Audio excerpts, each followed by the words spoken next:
Hola, parroquia. Benvidas e benvidos ao Exército Meque, un programa que fai contidos de un pouco para todos os públicos. Intentamos facer rir, pasalo ben, sobre todo nós, de forma egoísta, e intentamos tamén que os outros tamén o pasen ben.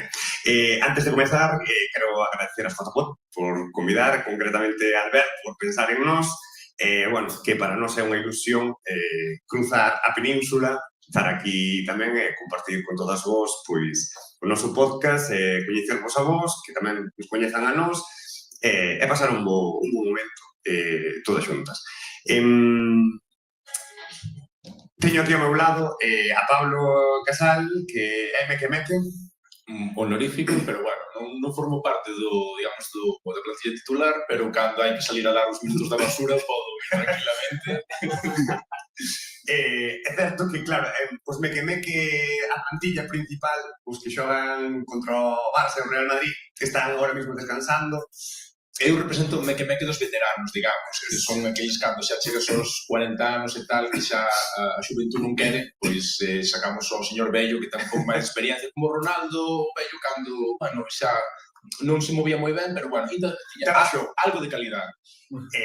Teño que estar moi agradecido de que, está hoxe aquí comigo. E tamén teño que facer un pequeno fincapé con Pablo, e que é a persoa que me introduciu no mundo, non sei se do podcast, da radio, digamos, ao final é todo o mismo, quero dicir.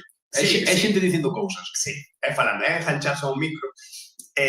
Claro, non sabía cando me dixo unha vez de vente facer un programa de radio ali a Barcelona, que íbamos pasar moi ben, en realidad facíalle falta xente, e polo que sexa, fun unha tarde en Janchoi, xa van 5 anos facendo, máis de 5 anos facendo contidos a través das ondas, por menos. Quen che iba a dicir, a verdade?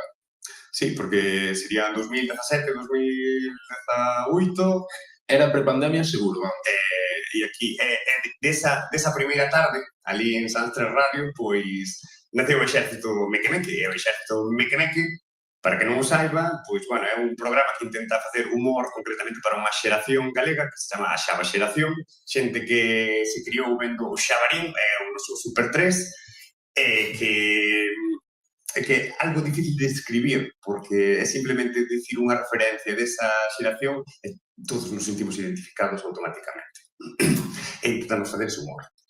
Efectivamente, como ti non o dixeche, xa o digo eu, ele é Carlos Vieito e ven de Santiago de Compostela, por lo menos para facer a presentación. Sí, eso é outra cosa do noso programa, é que acaba o programa e eu nunca me presento, presento a todo o mundo que está no programa, e sempre hai xente que pregunta, o chico que fala ao principio, que presenta, como se chama? E é certo, nunca me presento. Pero isto pasa igual cos cantantes das orquestas. Aquí, digamos, en Cataluña, o tema das orquestas non teñen tan conhecido, pero en Galicia o tema das orquestas é algo así como é unha mezcla de, digamos, Cirque du Soleil con disco móvil. É unha cousa, un espectáculo como... non sei, é extraño, é que non ten traslación cultural, a verdade, porque aquí, claro, podedes estar acostumados a ter a orquesta Sensaciones na que van a bailar xente probablemente de entre 90 anos e, non sei, 120 anos, entón, alá a xente, digamos, moza, vai ás orquestas. É unha cousa que aquí é totalmente impensable. Aquí a xente, pois, iría a Escorpia na súa época, que non sei se era por aquí de Tarrasa ou o que fora. Ahora creo que a xente nova xa non saídes. Tampouco tan... pero as orquestas, sí. Vale. É que non sabía que ibas a meterte no mundo das orquestas, pero apasioname. Ao final, a min, eu vou tirando charcos e despois vou me metendo neles. É a miña especialidade. Vou me enfangado, e cando me chego ao fango aquí, despois xa che tiro a ti. É que é fantástico, porque ver unha orquesta é como ver tocar a Kiss, en plan, todo ese show que montan, con luces láser, bengalas, lume, pero están cantando mellor Romeo Santos. Todo iso, pero bailando Romeo Santos.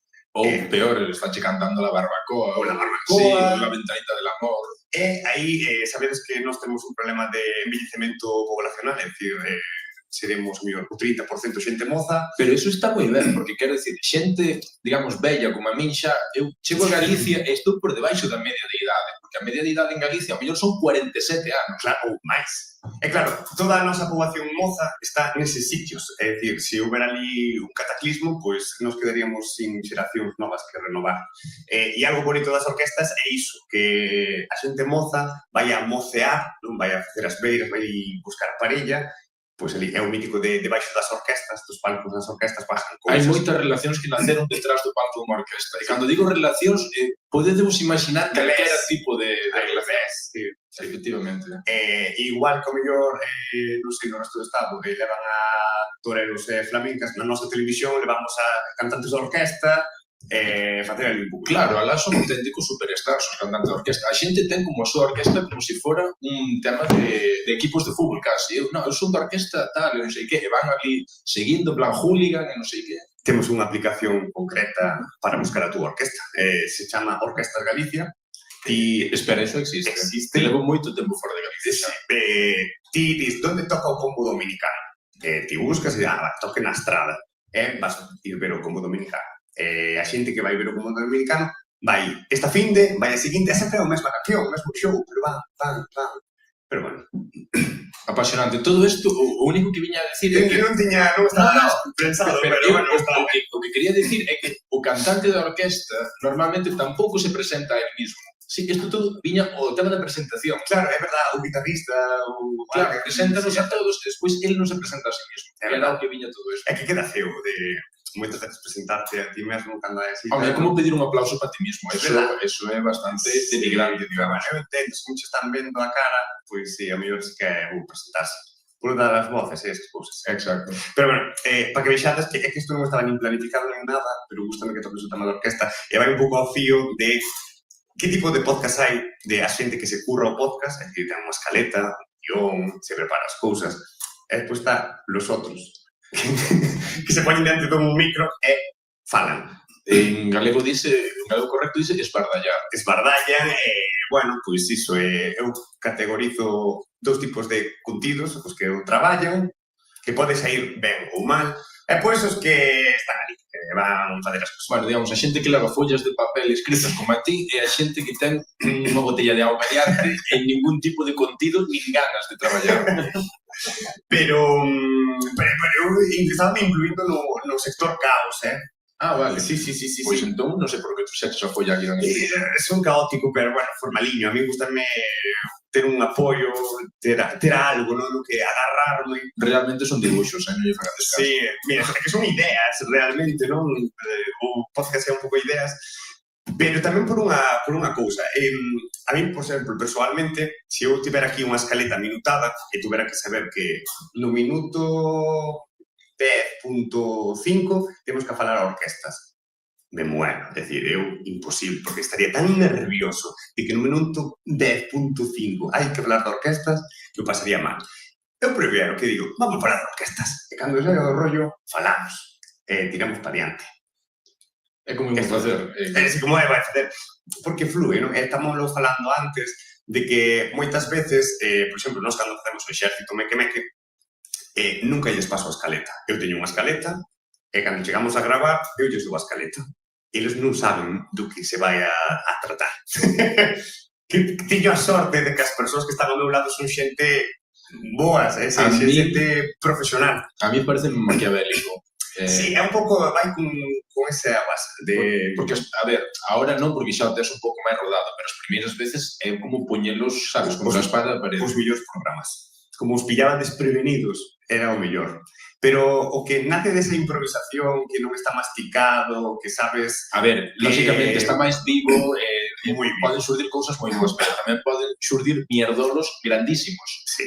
Entón... Temos algún programa, por exemplo, que estábamos tan cansos que estábamos así, no medio de, estamos cansadísimos. É dicir, eu por min cortaba a hora, marchábamos para casa, estamos tan cansados da vida, e ao final aguantamos porque había que cumplir. Bueno, pasábamos do tempo, agora que eu digo. Pero unha cousa, tedes que cumplir con quen? Porque isto é un proxecto autoproducido, como moitos podcasts, é dicir, tedes que facer porque che nace, porque che gusta e porque sintes que realmente tes algo que ofrecer. Non tens que ir ali e estar posto polo ayuntamiento, en plan, sabes, como que, non, teño que cumplir con quen? Cos 4 que nos escuitan, por lo menos. Hai 4 que escuitan de verdade.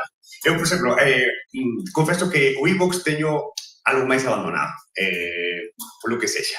Polo que sexa, non nos escoitan moito no iVoox. Pero hai 4 fieles que, como non subo ao iVoox, xa te escriben por privado. Mira, pasou algo co programa.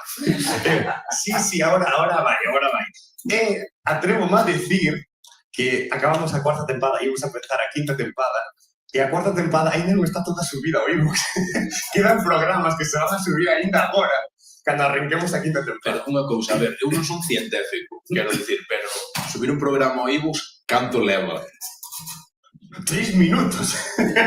Entón, por que carallo non o fixéchedes? Porque para programar un maldito programa hai que pagar. Se me deixara facelo de balde, pois mira, facía como Spotify, collía, programaba todo, tal, xa. Pero como hai que pagar, teño que poñer unha alarma no móvil de subir a iVoox.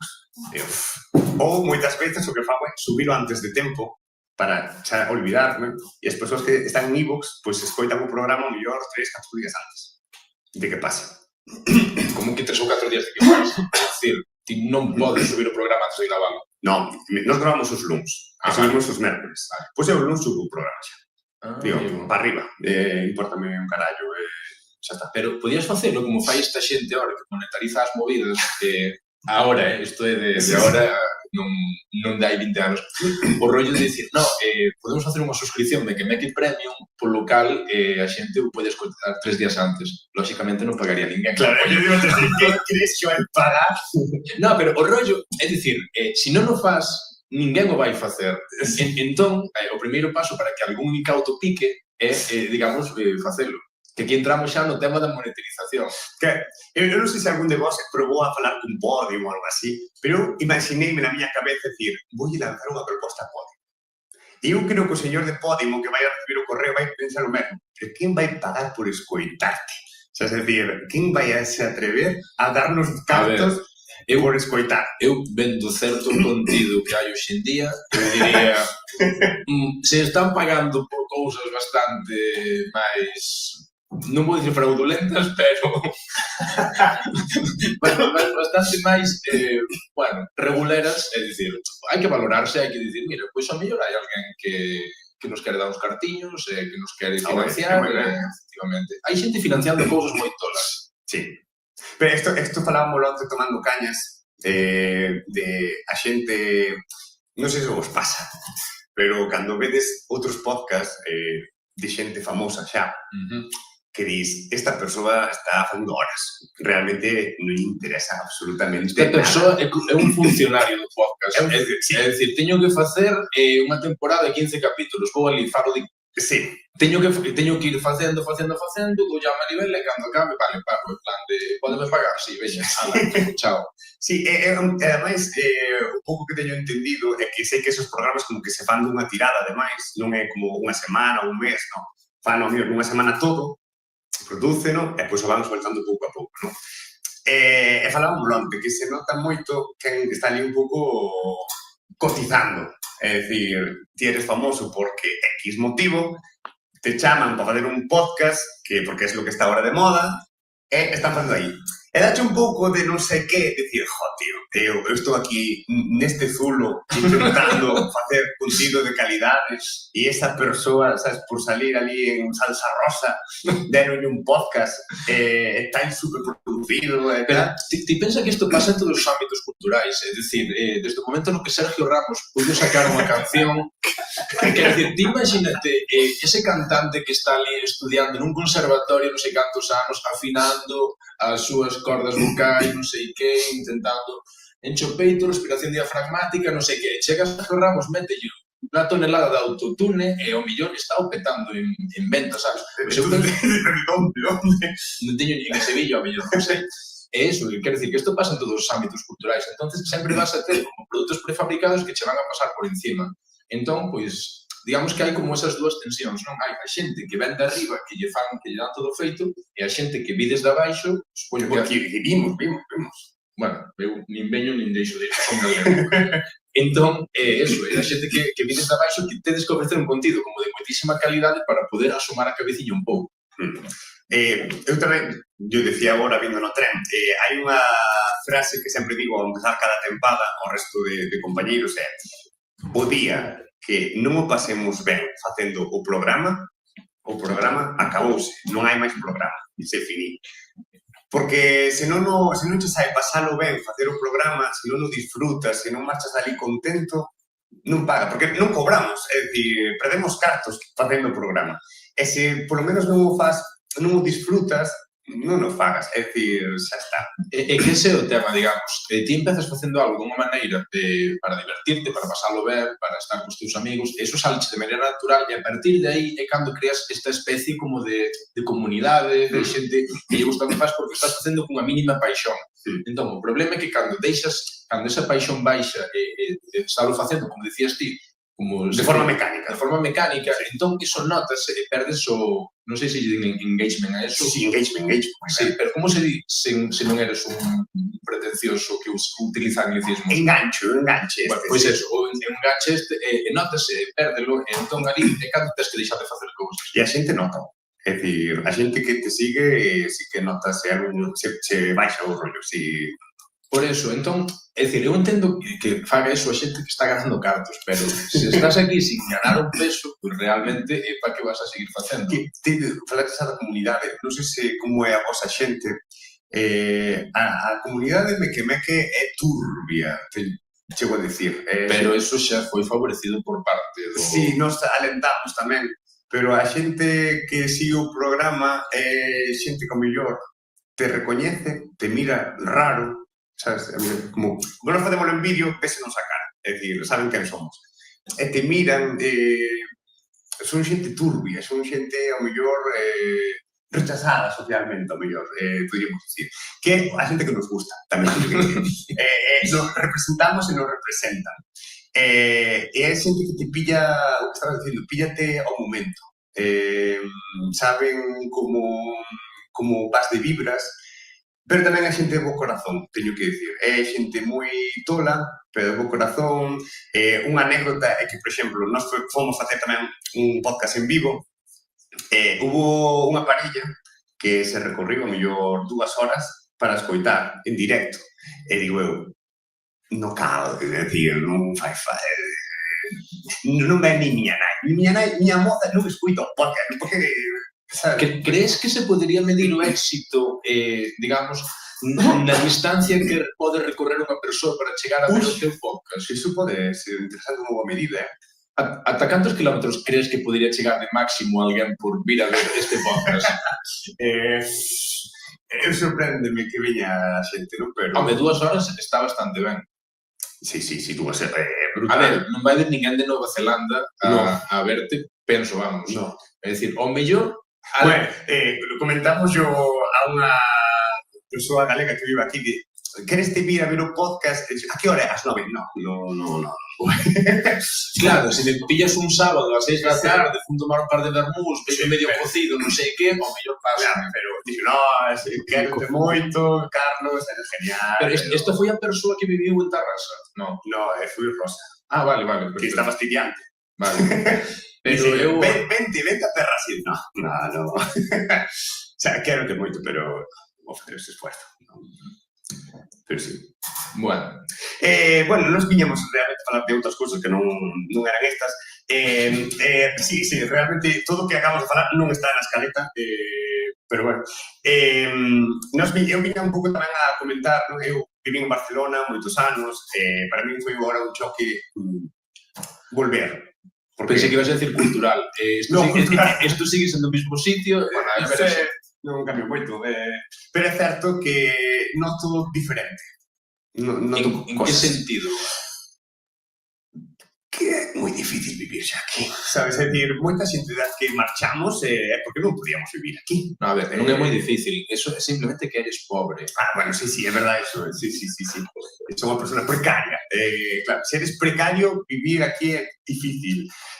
Dou má sensación onte, paseando por Barcelona, Disneyland, París. Bueno, sí, totalmente. Bueno, é a zona de Mediterránea de Por Aventura, que clarísimamente. Claro. Un pouco máis caro que Por Aventura. Sí. Eu que fui unha persoa que viviu en Hospital Clínic por 240 euros, claro, vendo a comparación que ti me comentas, digo, carambas. Penso que tens que especificar que o Hospital Clínic non é que estiveses vivindo dentro do hospital. É dicir, o hospital... Ao lado. Exacto. Para a xente que non é de Barcelona, o Hospital Clínic é, vamos a decir, o centro. Bueno, o centro novo, digamos, como en Sánchez de Santiago, sí. Porque nos... Donde vive a xente normal. Xa que normalmente a xente de podcast casteláns utilizan Madrid como medida de todo, nós utilizamos Santiago como medida de todo. Sí. Tanto Rosalía de Castro e a nosa castellana. Exacto. Sí, e iso foi un choque interesante, porque claro, eu xa non, cando vivía aquí, xa empezaba a notar que, polo que sexa, pasei de vivir en Hospital Clínic, íbame como indo cara a montaña. E dixen, que raro, non? Pero ora, cando ti me comentabas, non? E outras persoas me dicían, non? A situación real, dicía, que está pachando aquí, non? Que todo o mundo está marchando, xente que coñezo de toda a vida, familias, non? Que me dicían, no, eu xa pasei o río, Besós para lá. Eu, mamá, que dice? Coa familia, todo, non? Metemos a mochila e marchamos. E cruzaron o Besós a nado, non? A nado. Pero iso é unha experiencia moi pouco recomendable, porque debe ser dos ríos máis contaminados de Europa Occidental. Saliron con tentáculos. Claro, saliron como peixe dos Simpsons con 3 ollos, xa directamente. E despois outra cousa que tamén me chocou, el ten a friolar a edade de 40 anos. 41. Non me quites anos. E eu tiño 30 e algo. Teño a edade de Cristo. E outra cousa que tamén notei é a eterna jovialidade, non sei como dicilo. Digamos, o peterpanismo de xente que entra na adolescencia con 17 anos e sai con 45. Sí. Xente que vive permanentemente con 20 anos. Eso é o que eles creen. É dicir, porque ir a unha tenda de segunda man e comprarte unha camisa de mamarracho, quero dicir, eso non che quita anos. O único que fai é que se convierte nun pintamonas. Desde o meu humilde punto de vista. E claro, a mí estas cousas, claro, tamén me chocan, é un choque cultural. Ver a xente iso, persoas que son moito máis vellas que a min, cunha enerxía e cunha forma de ver a vida que eu me sinto vello. Son un viejales aí ao lado. Non a teñen, están a performando. Están performando a xuventude. E claro, eu noto que queren ser, como que necesitan ser novos, é como a película esta dos vampiros, non? Que chupaban ya a esencia de ser novo, non? A xente. E buscan como seus motivos para demostrar a súa mocidade, como por exemplo andar en patinete. Non me saques non me saques non. É dicir, a ver, o futuro era outra cousa. O futuro non era señores indo en patinete cun casco da formiga atómica a 200 por hora nun carril bici. Eso non era o futuro. Non quedamos en que fose eso. Bueno, sí. O futuro era eso. Fixaronse 30 anos de Regreso ao Futuro. O futuro era ir en patinete, só que flotaba. Bueno, a ver, un patinete volador... O que non fallou foi o flotar, pero un patinete fomos. A ver, un patinete volador, vale, porque boa, pero patinete que vai polo chan, pero é dicir, non tes autorrespeto como persona. Un patinete é unha cousa que ata hai 10 anos que utilizaban os nenos ata hai que tiñan 5 anos. Se tes máis de 5 anos e usas patinete, eres un ser humano infame. Dios, que duro, Sí, aseveración. Bueno, isto xa son teimas miñas, porque ademais intentei montar unha vez en patinete e non funcionaba. Pode ser que tiñas un pequeno trauma e odies agora toda a xente que... Ninguén dixo que fose pequeno. É iso, que noto que a xente como que quere molar. Non hai nada máis anti-molar que querer molar. Que intentar molar. Sí, pois eso, xente que está un pouco desubicada, dame a sensación, non? A ver, o tema é que o peterpanismo como que se alargou xa. Entón, hai como xente bella que quere ser moza, xente moza que quere ser bella, entón estamos nunha especie de misturado e quedémonos co termo millennial. Vicios millennials. Exacto. Entón, pois eso, non teño fillos, teño cans, teño patinetes, digamos que a degradación cada vez é máis. Antes tiña un piso, agora teño unha habitación. Sí. Antes tiña fillos, agora teño un can, e o mellor se non me chego ao can, pois teño... No, peor. Un coello. Menos, baixa. Un peixe. Menos. Vamos, pero non chega unha planta. Digamos, un kéfir. Un kéfir é o punto intermedio porque é un ser vivo. É verdad que o tes aí na neveira. Pero ti pódelo conxelar cando queiras, cando te aburres, pero claro, ti o gato ou a planta, bueno, a ver, a planta non a podes conxelar, pero se tes un cactus, pois tampouco tens que terlle tanto tal. Pero teóricamente, un kéfir é un ser vivo. Sí, é verdade. Entón, ti tes o kéfir ali, e cando queres sacar, ainda por riba podes sacar produtividade. Sí. Eso o gato, que lle sacas produtividade? Non xa hai para comer. No. Bueno, un día sí. Xa, pero é que tampouco. Pode, por lo menos se tes unha vaca, pois unha vaca poderá muxir, pero... Ou unhas caliñas dan ovos de pico. Por eso digo, a ver, o do kéfir digo tamén como experiencia personal. Pero moi boa reflexión, Pablo Casal. O meu máximo nivel de responsabilidade para como outra persoa foi chegar a ter un kéfir. Pero un kéfir non se pon malo, non? Sí. Home, o Ten patas, sabes? Non, o kéfir o que ten é que vai medrando. Entón, chega un momento, ti dase leite e soltache o yogur, bueno, o kéfir este é como yogur. Entón, o tema é que é como un pólipo, vai medrando, e chega un punto no que ti tens que convertir como se foras o tipo de Naturhaus de intentar ir metendo a outra xente na estafa piramidal do kéfir. É máis dando kéfir. Claro, entón convírtese nunha xente do caos, entón tens que dar, porque o kéfir vai medrando, ou tiras a basura, e serías unha basura de personas, claro. Entón estás matando un ser vivo. Bueno, está morrendo ele, ti simplemente estás poñendo ali e se non é capaz de sobrevivir no ambiente será culpa súa. Mira que molaría un podcast de un señor e un kéfir. Sabes, facer un podcast de un señor e un kéfir. Pero quer dizer, o kéfir como que... Ao lado, non fai falta que interactúe, pode estar ao lado. Pero é un ser vivo, é dicir, non... A ver, pero un ser vivo, pero tampouco tanto. Hostia, que boa reflexión. Pero isto digo, decir, como que cada xeneración vai baixando o nivel de responsabilidade o que ti te podes achegar. Entón, digamos que esta xeneración desta xente que basa o seu carisma en ter unha camisa de flamencos, pois esa clase de xente máximo de responsabilidade non fai falta que te des golpes co micro na cara. Esta xente... É que me veñen persoas á cabeza e di, pois sí, esa persoa sí que... Sí. Digamos, podían ser persoas kéfir, non? Sí, digamos. Sí. Pois ese é o nivel de responsabilidade o que pode chegar a esta xente. Eu noto como treintañero que, por exemplo... Pero ti non intentas molar. Non, para nada. Non, eu sou un señor. Sí. Gústame que me chames señor. Gústame que me chames señor. Cando vou aos sitios donde eu moceaba, non? E salía ali de festa, claro, ahora vai xente de 20 anos. E eu noto, percibo, que non eres bienvenido aquí. Pero non che pasaba a ti, cando ti salías, que había un señor, sempre había un señor. Era un señor, edade indeterminada, que estaba ali apoiado na barra, o seu vaso de tubo, e dicías ti, que fai? Este señor ten que ser o camello, porque se non, sabes, está totalmente desubicado. Non, e digo, o peor de todo é que digo por unha experiencia personal. Eu hai 2 anos... Eu era ese señor. Claro, sí. Non vou dicir a anécdota porque basicamente salí un día a ras matas, é dicir, estaba onde non me tocaba xa. Era a típica discoteca, esa para ventellas, non sei que. Eu comprei a miña chupa de cuero falso do Primark. De poliéster aí. De poliéster. Piel. Ben... 3 pieles. Exacto. Perfectamente todo ben cheo de químicos e de cousas así. Eu fui ali a performar a xuventude, que xa cos meus 39 anos que tiña daquela, salín tan, non sei que, sei que vou aceptar, non sei canto. En un momento que estaba ali esperando a miña moza daquele entón, ela foi ao baño tal, eu estaba ali esperando, e acércaseme unha persoa xoven de verdade, e dime, perdona, eres el camello. Eu dixen, a partir de certas idades, se estás nunha discoteca, solo hai 2 camiños. O primeiro, eres o camello, ou o segundo, eres un secreta. E, polo tanto, quero dicir que me chamase camello ou as dúas cousas. Pode ser que esteas por favor, que non nos baneen un pouco esa hora. Aquí acabas de entrar xa esta Audiencia Nacional Intensifiers.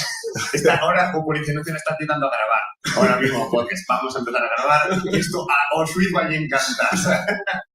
Xa, bueno, é igual, por lo menos estamos practicando que teñamos que declarar diante do que sexa, que máis ou menos sale ser así. Señor juez, non me lo tenga en cuenta. É eso, quero dicir que só hai 2 camiños, entón, entre o camiño da secreta e do camello, eu penso que non foi o peor dos dous. Pero sí. É que me estaba pensando lo de autocensura propia, ahora que falabas de la Audiencia Nacional. Non autocensura externa. Non, autocensura propia. Porque, claro, cando estás dentro dun micro, e aquí hai xente, pero cando estás nun zulo cos colegas, claro, moitas veces esqueces de que tes un micro grabando e empezas a falar. E nós gravamos ao principio nunha radio e claro, eso emitíase públicamente a un espectro moi amplo da sociedade a horas que non se debían falar certas cousas. E claro, había unha autocensura por a miña parte, sobre todo, ¿no? que estaba presentada a decir, no, por favor, non digas cousas así. E claro, é unha movida de autocensurarse moitas veces que, bueno, non lle faz mal a ninguén, pero é certo que a mellor hai xente que se pode ofender. Hai xente moi susceptible. Podes ofender de calquera cousa. Hai a mellor unha persoa cunha camisa de flamencos ofendidísima ahora mismo.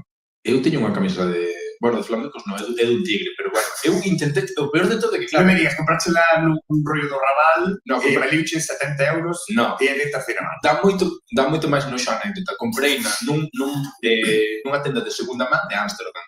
Sí, é que o rollo que estou rajando contra eso, porque eres ti. Porque eu formei parte de eso, é dicir, intentei basar o meu carisma en levar camisas guais durante a miña década dos 30. Despois vin que non valía absolutamente para nada e dixen, bueno, eso xa non me vale. Pero mentras o estaba facendo, a min valíame. Que boa época dos 30, Horrible. Como empezas do 40? Horrible. Nada, bastante ben. Non sei, outra cosa que non lle puxo o cronómetro, non sei tampouco canto tempo levamos. Cando haxa que cortar, decide, chicos, acabouse. Tamén unha das cousas que queríamos comentar, e tamén que son vivencias propias e que a mellor vos pode aportar a xente que está escoitando, nós como persoas migrantes, porque somos persoas migrantes realmente. Eu acordo mirar unha mani que había hai tempo en Barcelona para persoas que estaban en problemas de regularización, vivían aquí, facían a súa vida aquí, e eu estaba ali, estou con vos a tope, non sei que, as persoas migrantes. E se xiron e dime, que se ti tamén o és. É dicir, ti, porque non tens que arreglar os papeles, pero ti viñetes de fora a facer a tua vida aquí. Non tens que arreglar os papeles e se empadronar é un cuñazo. Bueno, eso é unha teima, unha persona normal vai vivir a outro sitio e se empadrona. Se conocedes galegos, veredes que moitas veces hai persoas que levan 40 anos vivindo nun sitio sin estar empadronada. Porque teñen que estar empadronados onde naceron. É unha cousa que é nosa, de...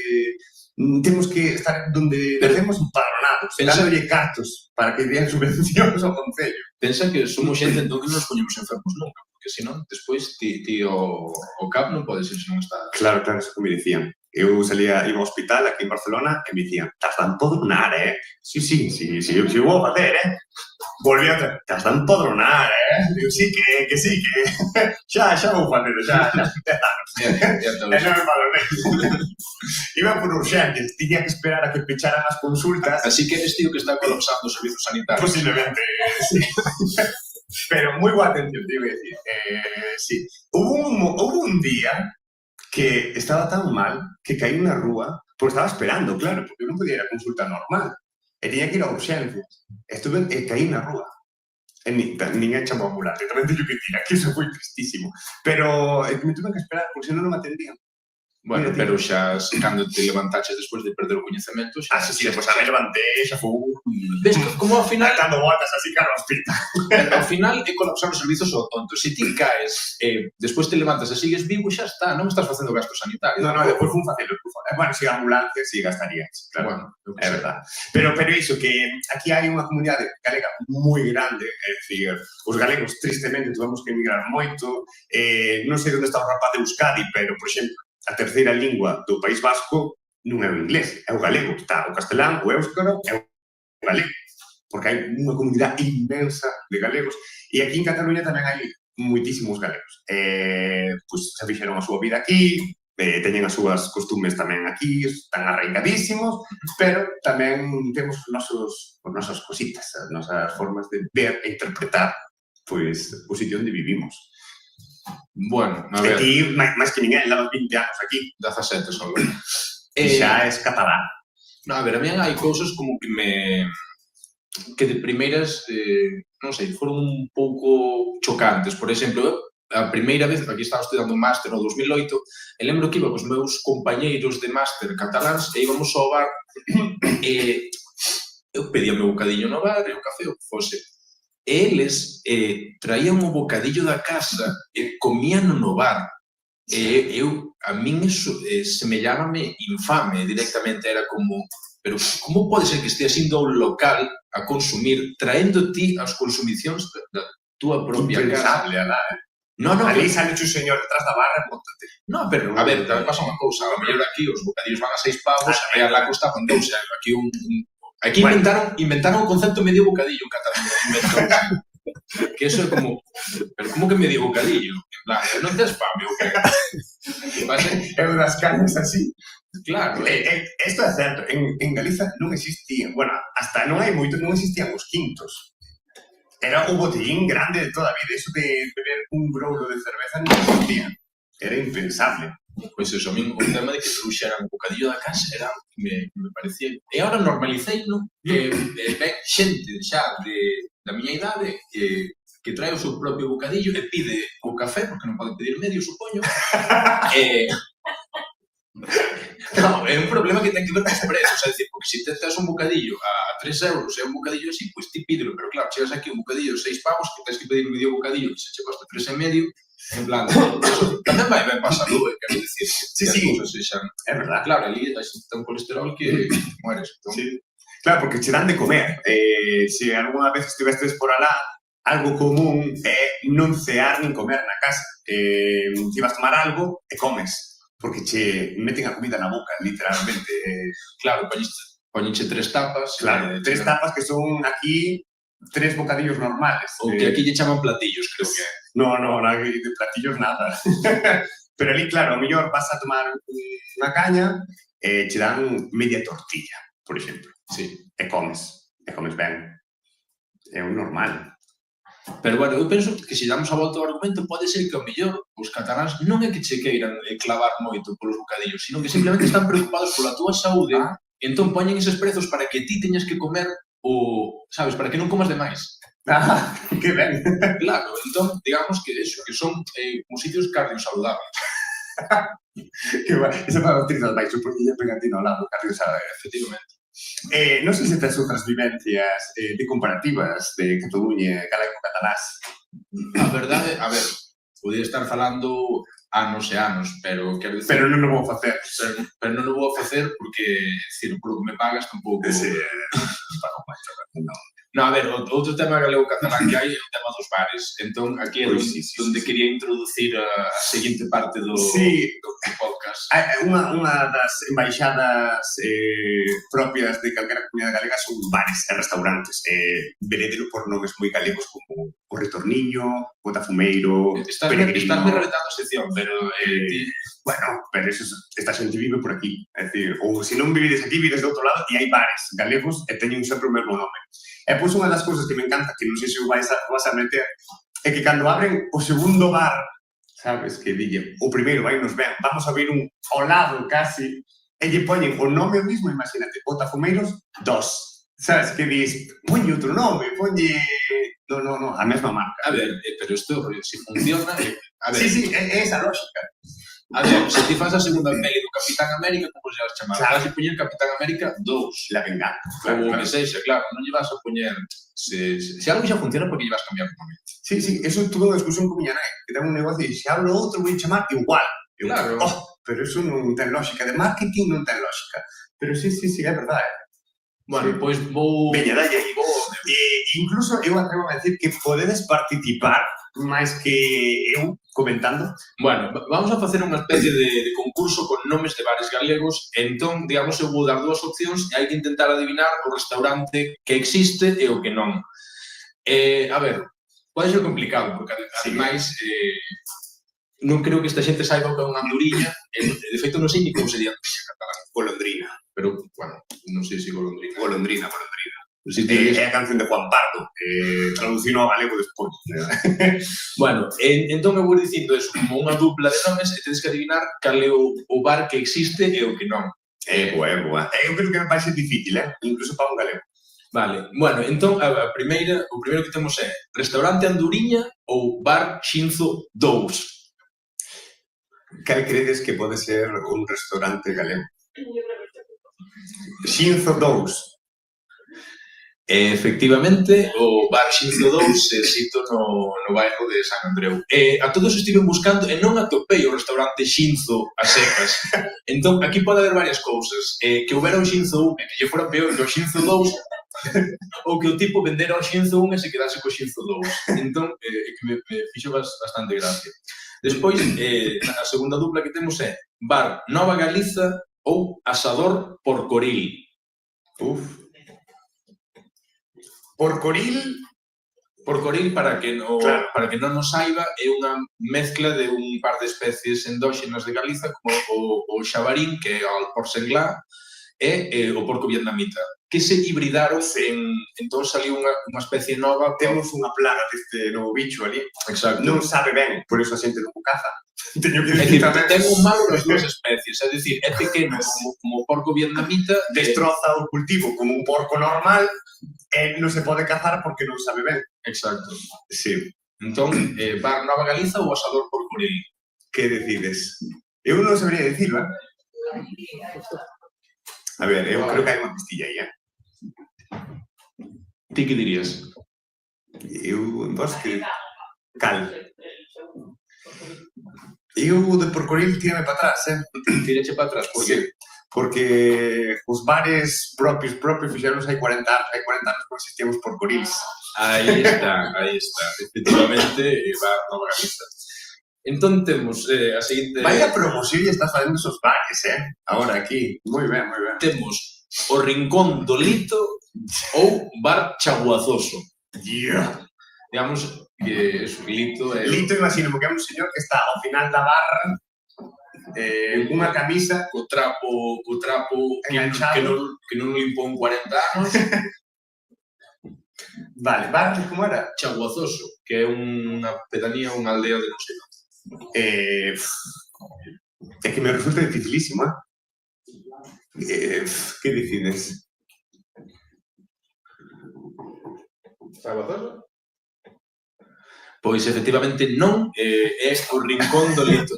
O bar Chaguazoso existe, pero está concretamente en Chaguazoso, Galicia. O Rincón do Lito creo que estaba en Nou Barris, que estive dicindo antes. E despois, a seguinte que temos é bar O Retorniño 2, lóxicamente, ou bar Fracaso. Eso tamén moi galego, o de con nomes nada comerciais. Home, invita a ir bar Fracaso, diste, isto é algo que vai sair ben seguro. Sí. Eu non podo falar neste non podo dicir nada. Bar O Retorniño 2 ou bar Fracaso? Porque el primero la dio bien. Vale, pois seguimos polo Retorniño 2, correcto, é o bar que existe, pero ademais é que son 4, porque hai o Retorno, despois fixeron o Retorno 2, e cando xa lle foi ben de todo fixeron o Retorniño, e como seguindo ben, fixo o Retorniño 2. Pero que hai unha cousa curiosa, se tan ben lle foi, e tantas ganas ten de volver, por que non volve e sigue abrindo bares? Claro, o retorno significa retornar, non? O eterno retorno claro, que está seguramente montado no dólar ahora mismo esa persona. Nada de retornar e sigue abrindo bares. Pero sigue chamando retorno, pero o retorno non vai volver nunca. Teño que confesar que eu fui ao Retorniño 2 a primeira vez que cheguei aquí convidáronnos. En serio? Sí, escoitaron os chupitos. No, estábamos tomando ali algo, comentamos de, nos acabamos de chegar, tal, e nos convidaron a consumición, Pois non, sí, non está mal, a verdad. Sí. Moi boa política. A todo iso, o bar Fracaso existe, pero non é un bar galego. É dicir, existe, está por ali, creo que en San Andreu, bueno, onde están a maioría. Pero non é galego. Non é galego, pero o nome a min flipou. Bueno, pues moi boa sección, Pablo Casal. Sí, que estuvo moi tiramos de intelecto. Que máis? Temos? Pouco máis. Eu espero retornar pronto, tanto a... Mira, en Galiza retorno, se acababa o rollo. Pois está falando do retorno, pois nada. Sí. Retornas. Eu retorno, espero retornar algún día tamén aquí a Cataluña de visita, teño que dicir. Grazas por acollerme tamén, pero prefiro vivir alá. Por lo que sexa, entre carballos e piñeiros. Pero, pois iso, que foi unha gozada estar contigo hoxe aquí na Escotapod.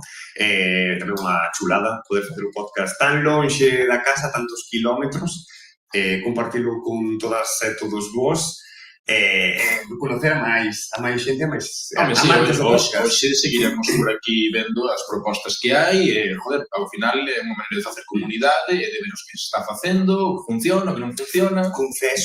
Confeso, porque a mí páseme alá coa comunidade que hai ali de podcast e tal, que nós somos os que nos miran mal. Tamén o teño que dicir, eu seguramente aquí tamén me van a mirar mal, porque nos facemos vídeo podcast. Non facemos podcast, facemos vídeo. Non sodes puros, Joan. Claro. E a mí, cando unha vez dixen, facemos vídeo podcast, e dixen, non facedes podcast, porque facedes YouTube.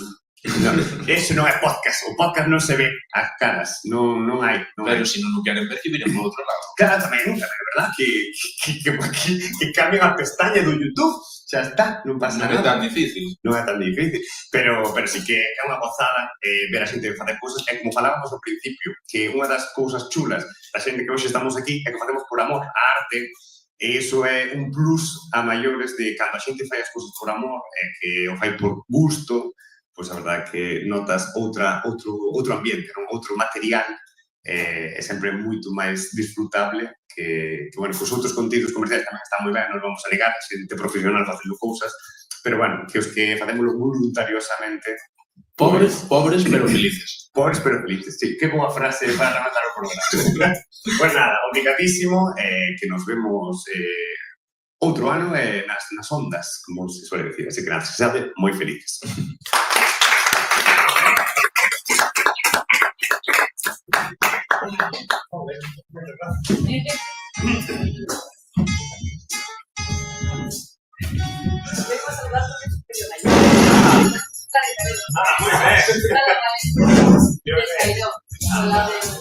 Ahora tendréis que acabar. Ay, no les cayó. Se ha caído.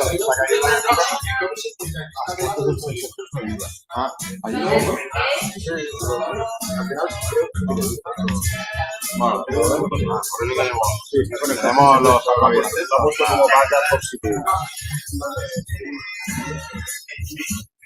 ¿Qué has dicho, Santi? Perdona. Sí. Quiero decir, no mandamos aparte de ver las casas hay mucha gente forman su propia casa, su propio colectivo,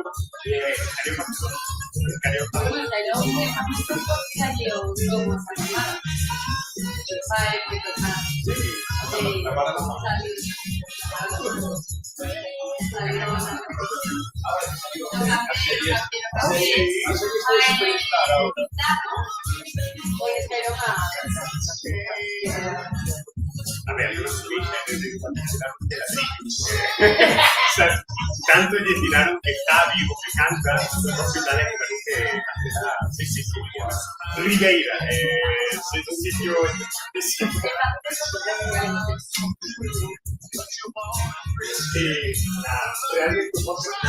para realmente no nos dedicamos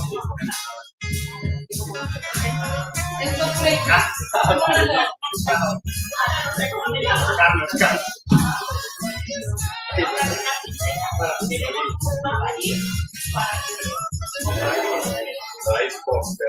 Por casualidad,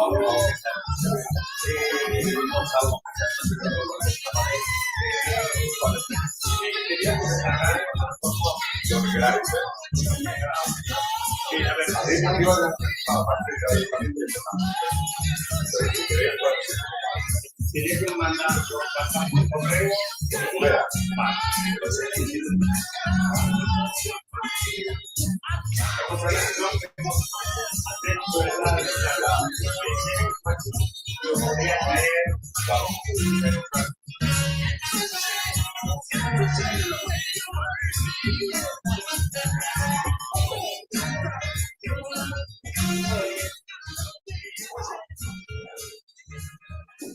A ver, le enseñamos a comprar el corazoncito que...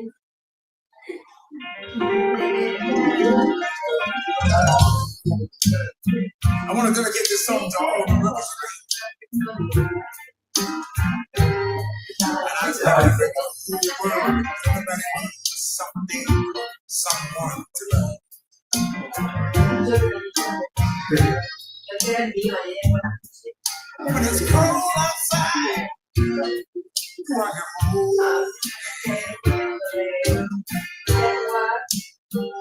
roll.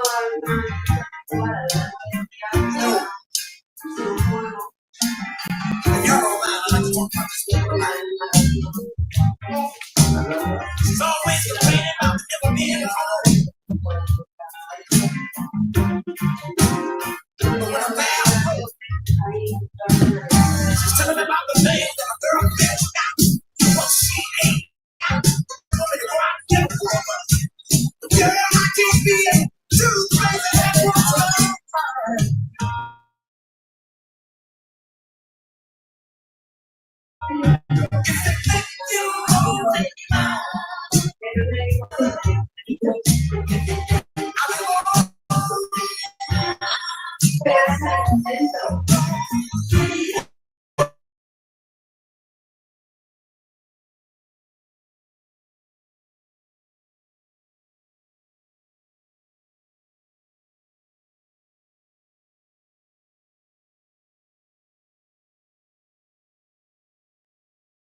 I chase you all around the room.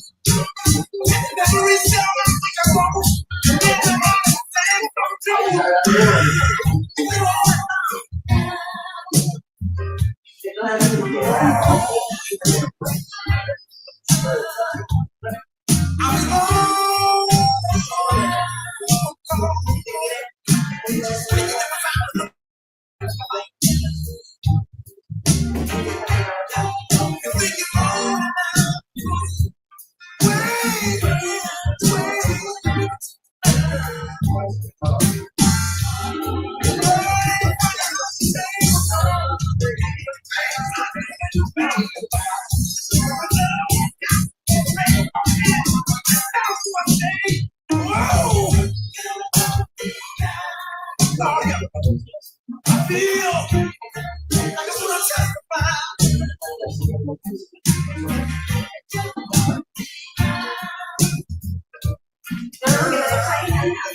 Buenas. Dame 30 segundos y te...